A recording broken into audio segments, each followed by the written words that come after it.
True intimacy is a form of being available. Availability is a form of being present. Presence, as far as relationships go, are concerned with allowing us to meet people inside of their own realities, seeing and hearing the way that they view their world, which inherently stems from the way they perceive their position in the world. Not safe, not good enough to do what they want to do, or afraid. As a leader in any relationship, romantic, familiar, or your clients, your access to being present with another person lies in your ability to not needing to be anywhere else or to run away from your own story of how things are happening. And so the question I ask is, can we really get the world our people live in without going into our own story of what it might mean about us and our values? Can we just get that that's their world and that's where they're coming from right now? Invariably, when we do this, we create more time to ask questions, time to be curious, and not to fix anything, but really understand the world they're coming from, which, if we do this, has them feel seen, heard, and recognized. There's a key difference between getting the world people live in, but not living in it with them. Leaders have compassion, but stand true to their values.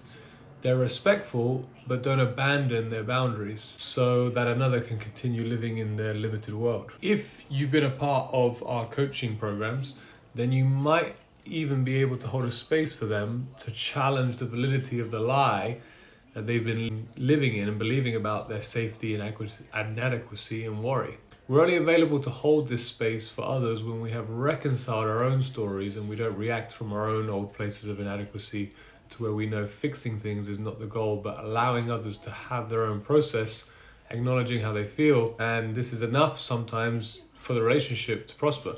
Everyone knows their world better than ever we could. If you want to facilitate anyone to be open growth, then they need to recognize that you're on their side and totally get their reality, even if you know the foundations of what's holding their reality together is based on a lie. People want to be met. They don't want to feel like they need fixing.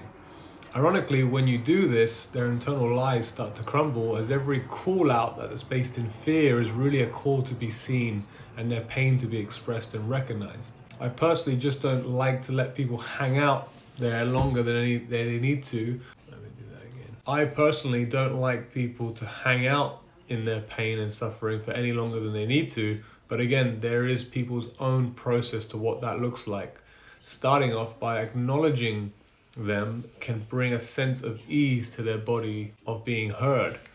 And our ability to meet someone is proportionate to the level we have met our own selves and stories and reconcile them to create more space to be whole, present, and available, absent of fear. That might be all your relationship needs, is just meeting them.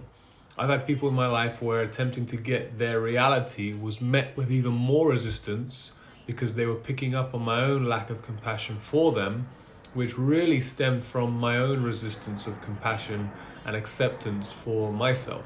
In month 2 of our coaching retainer, which is about practice and exploration, we explore helping ourselves challenge the validity of what keeps us from being present, which is the precursor to stress, as we dissolve keeping up an act to be anywhere else but here now.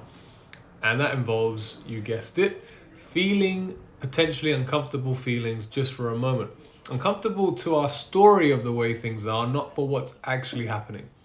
When we ask, is it actually true that what's happening now is that I am someone that's not safe or not good enough? How do I know this? What do I assume is making me feel inadequate? What do I believe is stopping me?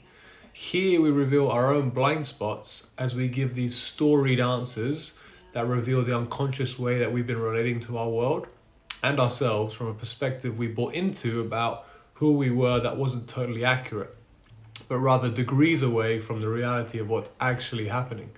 Often you'll find we're answering these questions that reveal our blind spots of feeling not good enough, unsafe, while life presents to us all of the results and evidence to say the opposite. It's just not how the story wants it to be, proposed to us. So we end up distorting our evidence to keep us feeling unsafe and inadequate still. The root cause of your stress, disease, and limitations, as well as our loved ones' issues, is where we place our focus on. Our subtle unconscious focus is usually the world we end up living in, even if we are trying to avoid it. Shifting focus starts with recognizing the values of the world we've been living in were based in avoidance, fear, inadequacy, so that we can reconcile them and drop that whole strategy to be present to the abundance that is in our life each and every moment.